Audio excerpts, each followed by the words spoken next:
class citizens in our own country. Look, but luckily, fortunately, for the time being at least, the court has stayed the construction of the shopping complex right outside the Arunachala temple, which is 1300 years old. Can you imagine if the state wanted to make a shopping complex, a gaudy, big shopping complex with 150 shops, 20 meters in front of Taj Mahal? What hell would have broken loose? In any case, my congratulations to my good friend and activist T.R. Ramesh. You know, he exemplifies the fluidity and vertical movement of the Varna system.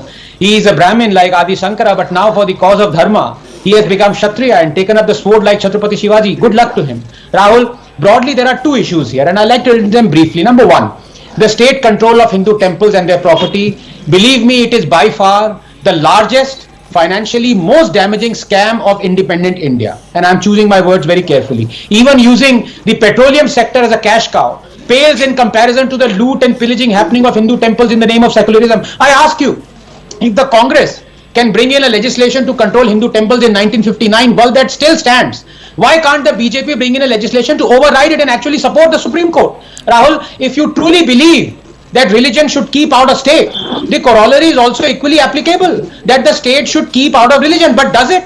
Secularism is total separation of religion and state, total. Our state declares itself to be secular but is shamelessly not so, controlling as it does Hindu places of worship. Governments of just 10 states control more than 110,000 temples. Tamil Nadu Temple Trusts own 478,000 acres of land. Tamil Nadu government alone controls 36,425 temples and 54 mosques. Billions in revenue. Is this secularism? Besides, these are the very people who until last month wanted to eradicate Sanatan Dharma. They are leeching money off it. Rahul, a Hindu temple, its income, its educational institutions are controlled by and interfered by the government. But those of a mosque or a church are not. Why? Only in India can you step aside and watch as the state appoints non-Hindus on boards that control Hindu temples. Only here will we remain silent as Hindu idols are stolen, temple property auctioned, a whole temple-driven ecosystem and way of life dismantles. Believe me, assault on temples has turned into an assault on Hinduism itself. Now, very briefly, point number two, because it's very connected.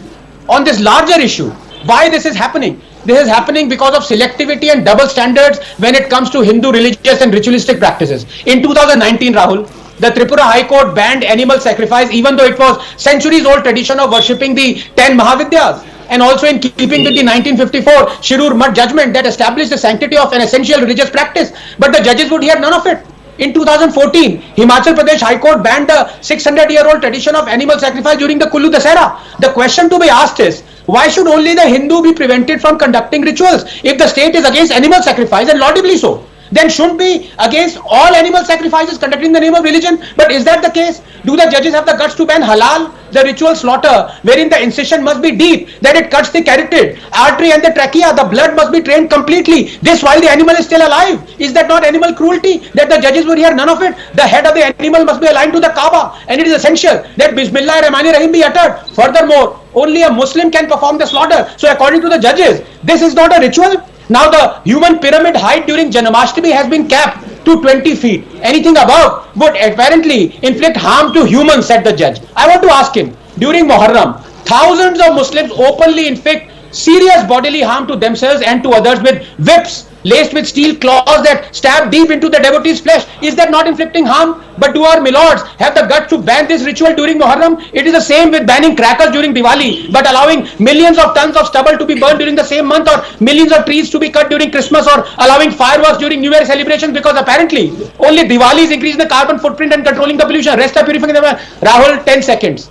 We are 8th class citizens. Accept it. Accept it.